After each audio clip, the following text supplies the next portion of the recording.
This episode is brought to you by Zarzar Law. I'm investigative journalist Molly Barrows. For years, I've covered the stories that made headlines in Northwest Florida and all along the Gulf Coast. Murders,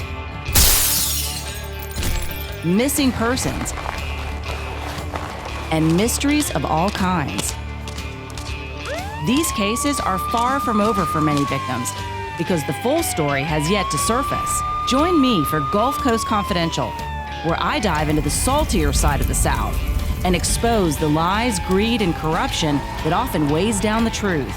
It's time to turn the tide and get a shot at justice. Hey, y'all, I'm Molly Barrows, and welcome to the Gulf Coast Confidential podcast.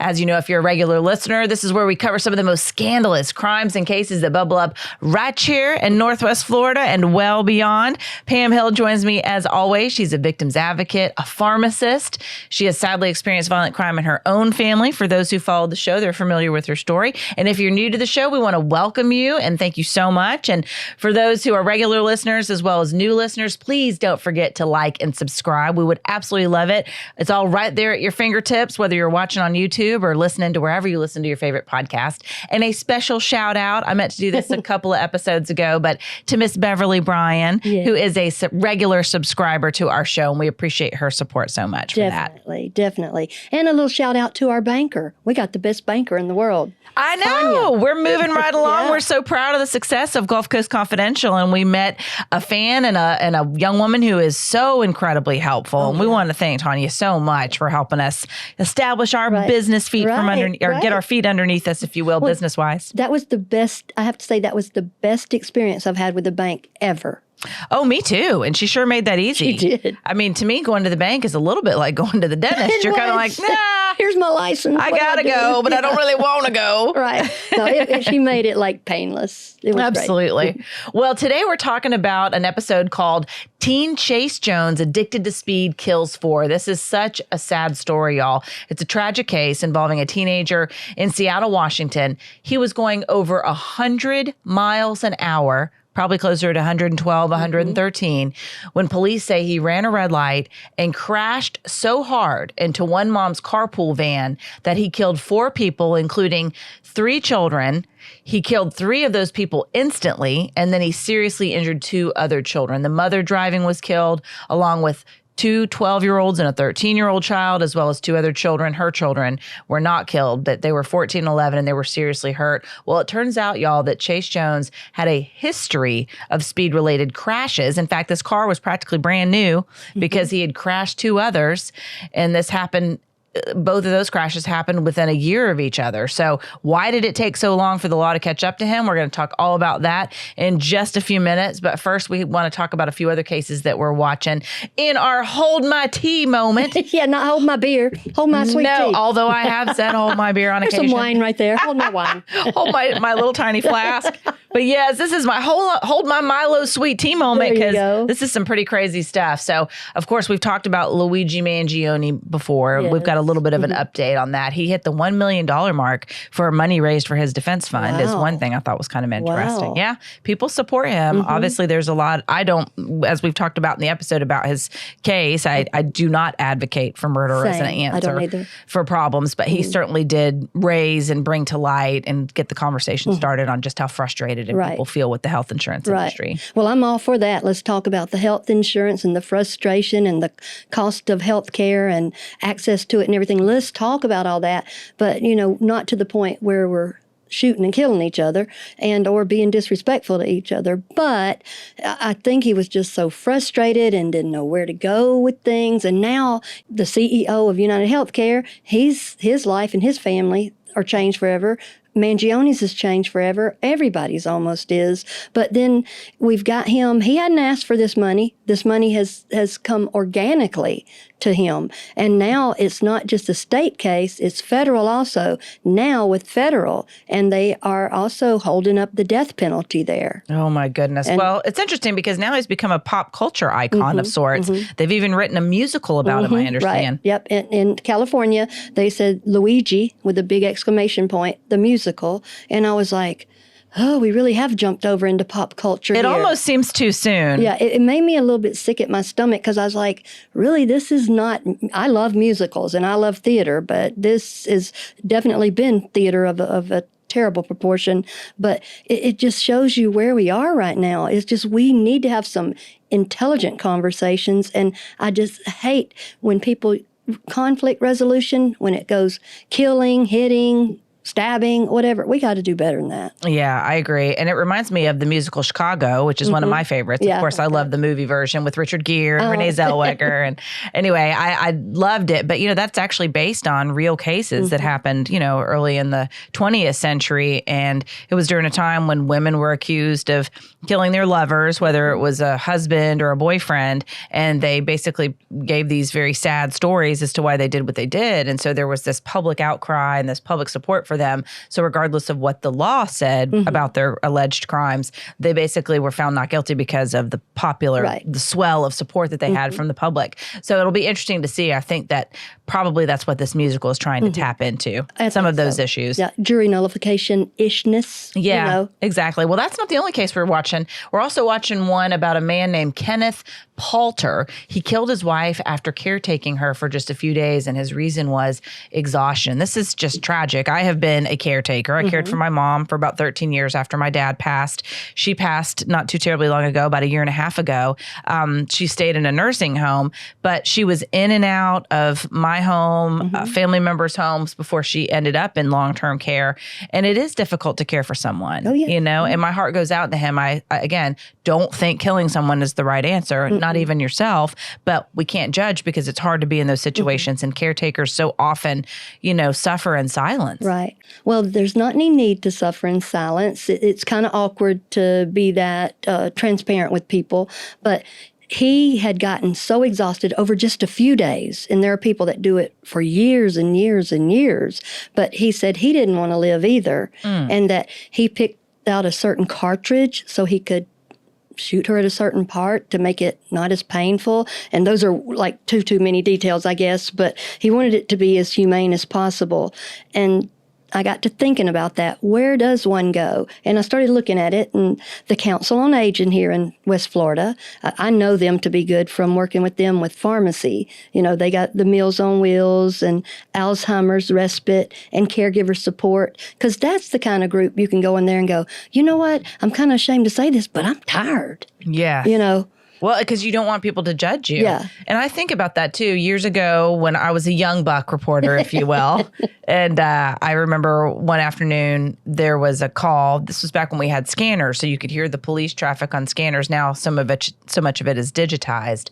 But there was a shooting, basically. And so went up to the north end of the county where this very nice neighborhood, older neighborhood, ranch homes built in the 50s and 60s, beautiful manicured lawn, and police are all out front. So this was television, so we're getting video of the outside of the house from the street. And it turns out that it was an elderly couple, an older man who had killed his wife, and I think either was going to kill himself and somehow only injured himself and missed, or maybe he just decided against it because he just couldn't bring himself to do it. It was too difficult. But there was no maliciousness. There was no homicidal intent. They were both just very elderly. They were not in the best of health. They apparently didn't have the support, or felt like they didn't have the support. Whether they did or not, I'm not sure, because a lot of this was not revealed to us.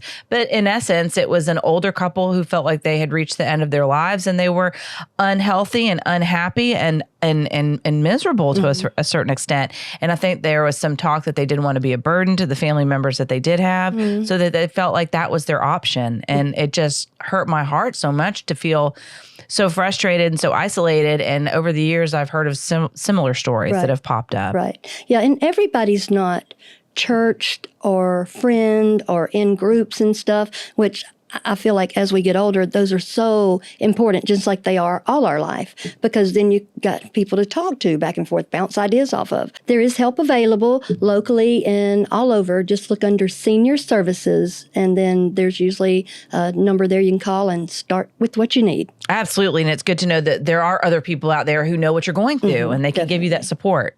Excellent. Well, thank you so much for that, Pam. And You're welcome. Now back to this sad story. 17-year-old Chase Jones, who was recently sentenced for essentially skyrocketing through a red light at an intersection when he plowed into a mom simply carpooling her kids and other children.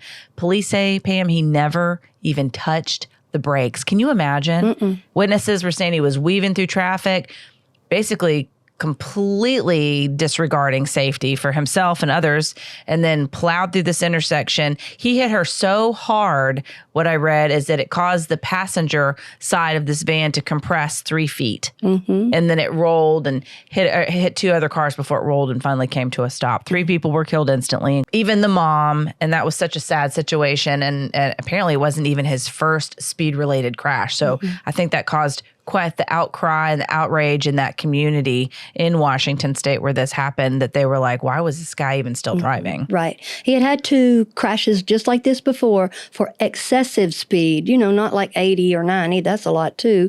But the speed limit sometimes is 80 on the interstate, or going to be. But 112 to 113 miles an hour, not even tapping the brake once. But he was 18 when this happened. His parents got him another car after the first one. They got him another one. This car he had here, the Audi that he had, was only a month or so old. And I think he had bought it with his own money, with their help, maybe just a little bit. But there was that. So obviously he was one of these folks that's an adrenaline junkie, and a lot of us have that in our chemistry. We like excitement, or we like certain kinds of excitement, but I think a lot of people like speed. And he even admitted, I was addicted to speed. And we'll talk about that a little bit later, what that addiction did to him and everybody else, his addiction. So it's his drug of choice is miles per hour more. So that was that. And then this is a homeschooling little group. We've got Andrea Hudson. She's the mother. 38 years old. We've got Eloise, and I think it's Wilcoxson.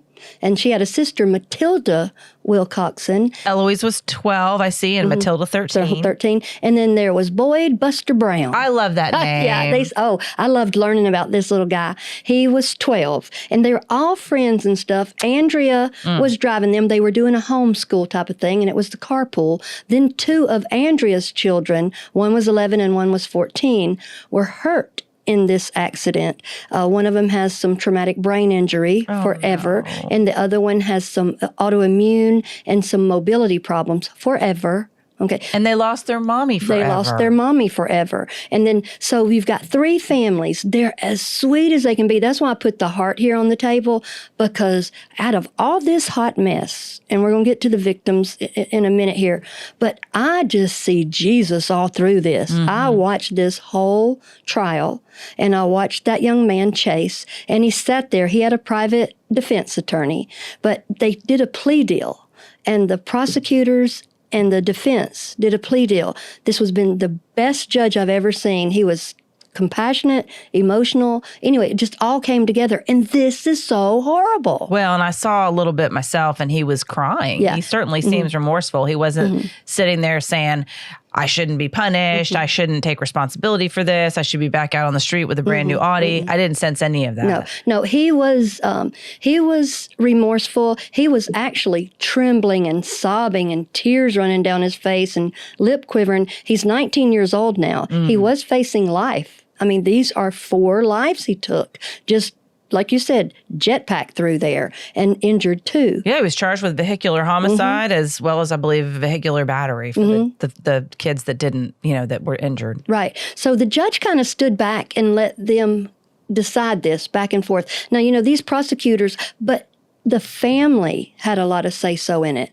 They were like, we want him to still have a life after this. Wow. We want these things. And some of the things that they wanted in their victim impact statements, I'll tell you about that later. I don't want to jump too far ahead, because he is going to have to make restitution on medical and health. They agreed and to the that. death expenses. Right, exactly.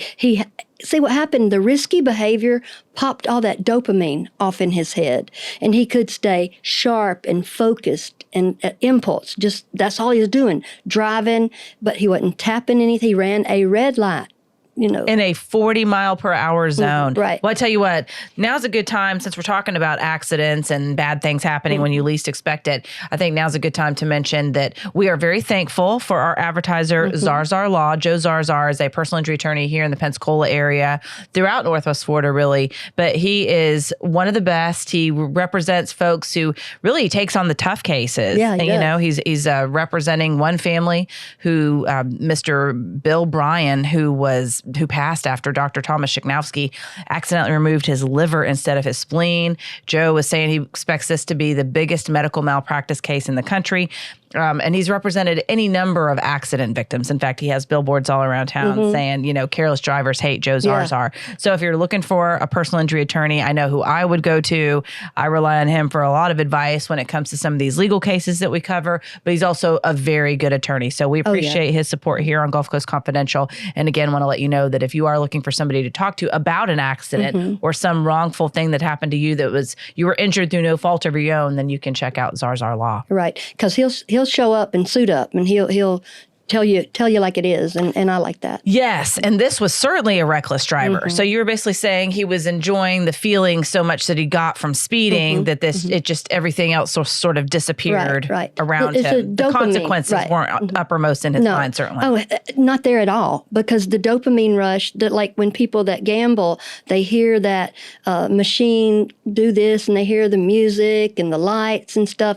Dopamine rush is fun. It feels good, but you can't feel good like that all the time. That's a burnout type of thing. But can you imagine when he hit that car and they weren't even prepared for that? It was a green light for them. So what they've come through is the parents of the children there, and then Andrea's family, her husband, and her parents even. So you look at all this, we got friends, mothers, sisters, brothers, children, everybody. It's just a big old mix. So the victim impact statements are what I always want to hear. So what they wanted, they would get up there one by one and tell these stories about their loved one, just like I do with Sharon. And it just is so special to me. And so Buster's family got up there and they were telling how he liked to play the guitar, and he was best friends with one of the girls, and the girls were like, he's like a brother. It was just all so sweet. Like I said, Jesus was all in it. But when they got up there, they were very, very adamant about, we want him to have a limiter when he gets out and can drive again. We want a limiter that only gives him 10 miles that he can be over. And then you get 3 times to violate that in a month. It turns your engine off, essentially, or just shuts it down? I don't know what it does exactly, because that could be dangerous, too, if it just shut it, when you're going that I was thinking speed. that's what I was wondering, but it's like, because you can't, it's not like the interlock where people have to blow into that for alcohol testing, before their car will turn on. That kind of thing, the car just won't turn on. Sounds like this is almost like a governor, which keeps it from going any faster. I think so. It would be like that. But that's what they wanted on there, and they were real good about saying driving is a privilege. It's not, you don't have a right to drive. It's a privilege. And some of them wanted him to never be able to drive again, and especially if not with that little device on there, the limiter.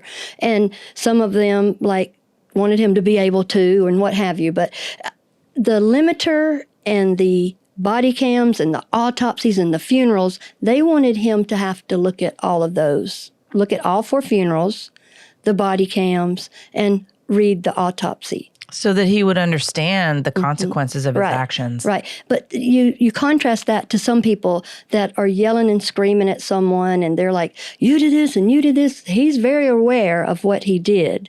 And they gave him so much grace that it was so sweet. Even Andrea's mother said, I wished you didn't have to go to prison at all. I did worry for him when I looked at that face. I was like, gosh, I mean, I know prison in the penal adult system is about punishment, but boy, it seems excessive because the crimes that will be committed against him just behind bars. And I think we all know what that is. I think so. But see, this is where when we're 18 years old, we're hollering about, I'm an adult. we'll get out here and do adult things, and we have to have the consequences. Forgiveness and being able to carry on with grace and mercy does not exempt him from the consequences. And that's what I had to learn, because you want to forgive to move on, and you don't want to stand there and be bitter forever, but you loved your loved one, and it was no reason for it. And there has to be accountability. There does. So the affluenza popped in here. People are like, well, he's wealthy. They should just sue his parents. And it wasn't about that. I did see that. I saw one of the reports that I read, the local news media that was covering this in this town. I think it's King County. They were talking about how should the parents be held liable civilly? There's no criminal charges against them per se, but they were talking to a legal expert about whether or not they could be sued for allowing him to even have a license. But you know, he was 18. He'd had 2 other cars before that apparently had crashed because of excessive speed. And one of the attorneys said that the insurance, if he had been on his parents' insurance, that would be one way that they could potentially hold that insurance company liable. But it'll be interesting to see if he had his own insurance or if he was on his parents. But it sounds like the victims' families aren't really interested in going that route regardless. Even the judge had put on there, he had said, I'm going to issue an order that you stay away from the families. And they said, please don't do that to him. It's just so beautiful. We want to be able to keep up with him, and we want him to have a future. And we're not trying to, they were just not trying to pile on. They weren't trying to punish him. Right. Yes. Right. Because he wrote a victim impact statement also. And he got up there to read it, and it was really uncomfortable 2 or 3 minutes of him just trying to get it together. And he finally had to hand it to his defense attorney. And he said, I can't even imagine. It's unimaginable what I have done to your families. And that's when he said that in his victim impact statement. I was addicted to speed, and I basically took your loved ones away from you. Wow. Well, I tell you what, as much as it hurts my heart knowing what's ahead of him in prison, that's a beautiful moment, for a healing moment for him as well as the families, when you take responsibility like that. And who knows, maybe there are other people who have the same heavy foot, the same lead foot, maybe enjoy the same sort of rush that they get from speeding. And maybe he made a light bulb go off for them to say, I need to watch what I'm doing. I need to find another way to get my, adrenaline, if you will, or do something to stop what I'm doing so somebody doesn't get hurt. Right. Because it's like people don't play the tape out and go, yeah, this is fun. But especially when you're young, you think you're invincible and you can do anything. But they pray for him. They were praying for Chase, and they had said, we've got these holes in our hearts for our loved ones, but we pray for you. And during their victim impact statements, almost every one of them said, and Your Honor, I pray for you because I do not envy you to have to be in this position, because all of these sentences could have run consecutively. So the judge was looking to the lawyers to see about putting them concurrently.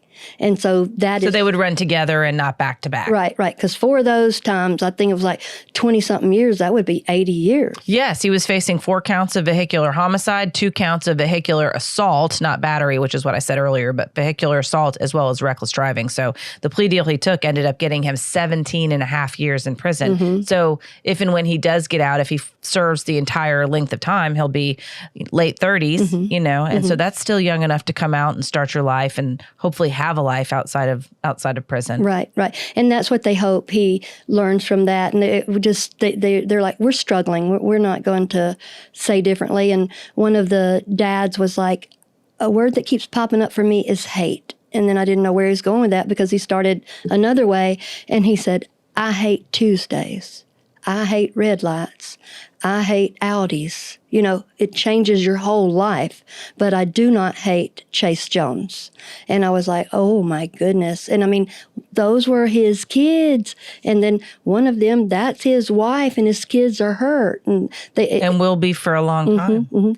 And they won't and it's a typical victim impact statement. It's not only taking away our loved one, it's taking away the grandchildren, the experiences they could have, and our futures. Wow. But what a beautiful example of how forgiveness sets you free. I don't know that I could be such a big person. I don't know. And it was the whole family was like that. So it wasn't just one person. That is the essence of all 3 of those families. And I just thought, Chase, you are one blessed little young man. Yes, to find families that are willing to extend that much grace. And the judge, he got so emotional talking about it, and he said he couldn't even hardly finish it.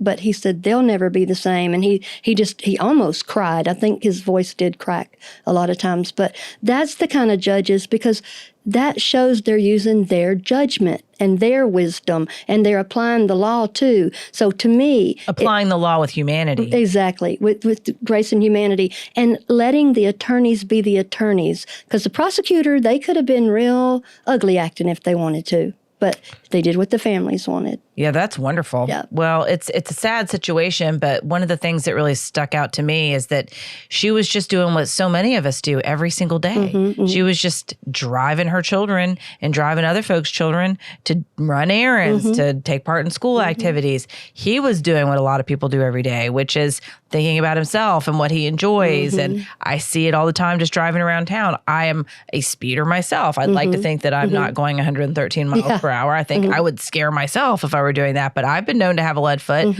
mostly because I just don't ever really want to be in the car. I just want to be where I'm going or want to get it over with, whatever the case may be. But, it just goes to show that if you put what you want over what the law says, 40 miles an hour was the speed limit. I can tell you myself, I speed regularly. Don't listen if you're law enforcement out there. Don't be looking for my car. Like, that Molly Barrows is a heavy lead footer. It's a red car, right? Wink, yes, wink. that's right. Exactly. But at any rate, that's what struck me is you just never know at any moment, that somebody could come literally out of nowhere and crash into your car and turn your whole life upside down. But it did happen. The worst did happen to this family, and they didn't let it make them bitter to this point. Anyway. Right. And I think about that with all kind of behavior that we don't check ourselves on, or, we're arrogant a lot of things, very selfish. I want what I want, and I want it now. And you think about that, even if you just have a wreck, quote unquote. You're trying to get somewhere in a hurry. You're going to still have to have the police. You're going to be late, or you might hurt someone. And I do notice how certain people drive in certain areas. Like I like to go fast on the interstate and stuff, but through a neighborhood and around a school and stuff like that, I do not want to hurt anybody. And don't want to hurt or animals right. either. Yeah, but you're right. Neighborhoods, because that's the potential there. You have people, you have animals, and something terrible could happen. And in fact, that does remind me of another case, because I went to, we're here in Pensacola, which is surrounded by Alabama on two sides and the end of the Florida Panhandle. So I went to high school in Okaloosa County. For those viewers who aren't familiar, that's a couple of counties to the east here of Pensacola. And I remember there's another cute, really just a lovely little neighborhood. Again, 50s, 60s ranch style homes. But there's a road that just runs straight through it. And it's a bit of a cut through between two busy highways, if you will, two busy roads. But it's this neighborhood. And a young lady, 16 years old, cheerleader, backing out of her driveway. And this young man came literally very similar to Chase Jones, hauling butt, speeding so fast down this road that she was backing up, didn't see anybody coming. But as soon as her car backed out into the road, he was going so fast that he didn't have time to stop, and he covered that much distance in such a short time that he was so far away. She did have time if he'd been obeying the speed limit, which would have been like 20, somewhere between 20 and 30 miles an hour.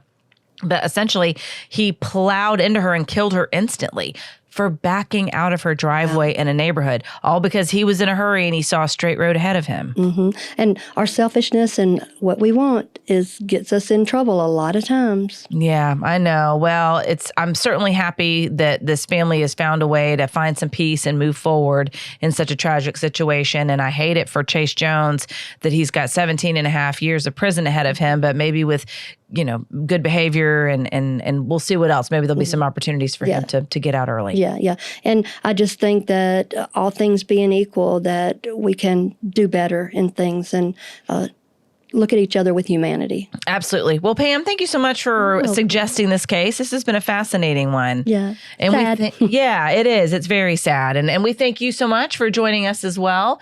That is it for today's episode called Teen Chase Jones Addicted to Speed Kills 4. We appreciate you joining us for our Gulf Coast Confidential conversation. I'm your host, writer, and producer, Molly Barrows, with co-host and researcher Pam Hill. And a big thanks, as always, to our director, editor, and production engineer, James Roy. Remember, you can listen to these confidential conversations wherever you listen to your favorite podcast. You can also watch on the Gulf Coast Confidential YouTube channel. We would just love it, though, if you would like and subscribe. We'll give you a shout out and just think happy thoughts about you. Anyway, have a great time, and we'll see you next time.